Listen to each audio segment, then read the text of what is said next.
जानवरों में अगर ऐब पाया जाए तो कुर्बानी किस सूरत में होगी और किस सूरत में नहीं होगी। देखिए, अगर जानवर के सींग पैदाइशी नहीं है, यानी पैदा हुए तब से ही सींग नहीं है, तो ऐसे जानवर की कुर्बानी हम बिल्कुल कर सकते हैं, ऐसे जानवर की कुर्बानी कबूल हो सकती है।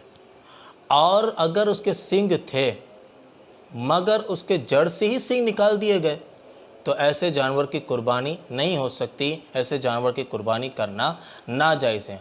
हाँ, सींग को ऊपर से काट लिए गए, जड़ से नहीं निकाले, ऊपर से काट लिए गए, तो इस सूरत में कुर्बानी बिल्कुल हो सकती है। दूसरी बात कि अगर जानवर नाबीना है यानी अंधा है, अगरचे एक आंख नाबीना है दूसरी देखती है, तो इस सूरत में कुर्बानी उसकी नहीं हो सकती, क्योंकि ये एक ऐब है।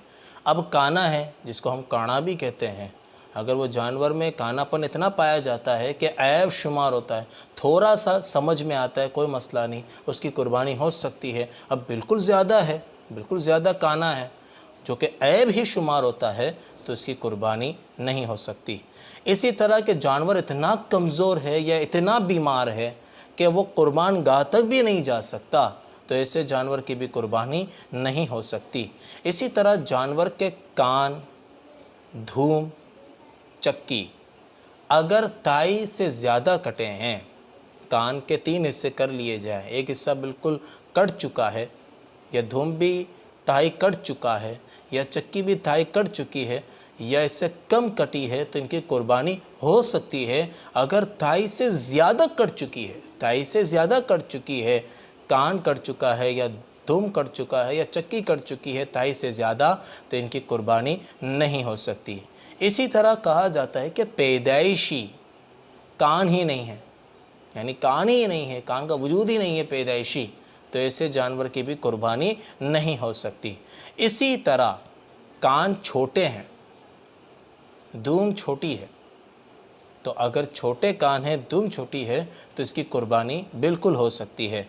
अब कहा जाता है दांत, अगर दांत ही जानवर के नहीं हैं, सिरे से ही जानवर के दांत ही नहीं हैं, जिसके सबब वो चारा भी नहीं खा सकता, अगर चारा नहीं खा सकता तो इससे जानवर की कुर्बानी नहीं हो सकती, जायज़ नहीं है। हाँ, दांत तो हैं। अब जैसे आजकल हमारे यहाँ जैसे देखा जाता है कि सामने के 2 बड़े दांत है, तो 2 साल वाला है, 1 साल वाला है, यानी ये समझते हैं। तो देखिए, अगर सामने के दांत छोटे हैं, सामने वाला कहता है कि गाय 2 साल की है, इससे बड़ी है, सामने वाला कहता है बकरा 1 साल का है, बकरी 1 साल की है, दुम्बा 1 साल का है, दुम्बी 1 साल की है, और दांत नज़र नहीं आते। अब देखने से ही लगता है, अब सामने वाले का अगर है भी बिल्कुल बाशरा है, लोग कहते हैं कि झूठ कभी नहीं बोलता, और अगर आप इस पर भरोसा करके ले आते हैं, तो देख के ये जो दांत है, दांत से पता नहीं चलता, ये याद ज़रूर रखिएगा, दांत इसकी गवाही नहीं देती। बाज़ ऐसे मेडिसिन्स भी होते हैं कि जानवर है ही छोटा मगर शोई बड़ा होता है, दांत ही अब जल्दी निकल आए, बड़े ही निकल आए, तो क्या, ये तो अल्लाह तबारक ताला के दस्ते कुदरत में ये है। हाँ, अगर दांत ही बिल्कुल छोटे हैं मगर चारा बिल्कुल खा सकते हैं, तरीके से खा सकते हैं, खाने में उसे दुश्वारी नहीं है, तो दांत छोटे होना ऐब नहीं है। हाँ, दांत ही नहीं है कि चारा ही नहीं खा सकते, तो ये ऐब है। अगर ये सूरत पाई गई तो कुर्बानी नहीं हो सकती। जाएँ कि अगर थन गाय और ऊँटनी का एक सूख चुका है या एक को काट लिया गया है, तो इस सूरत में उस गाय के और ऊँटनी की कुर्बानी जायज़ है। और अगर बकरी का एक थन या धुम्बी का एक थन अगर सूख चुका है, तो उसकी कुर्बानी जायज़ नहीं।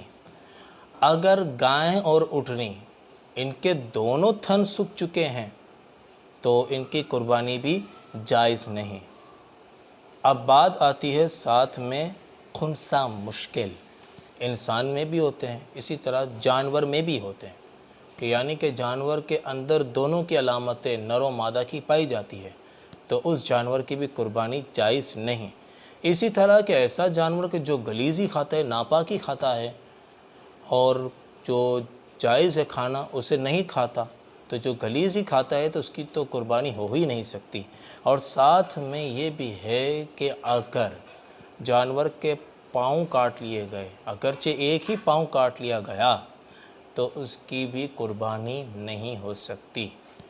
تو اور بھی مزید کچھ باتیں ہوتی ہیں جو اگر آپ مجھ سے پرسنلی طور پر اگر رابطہ کریں گے تو انشاءاللہ اور اس کے حوالے سے جو مزید مسائل ہوں گے وہ انشاءاللہ میں بتانے کی سعادت حاصل کروں گا۔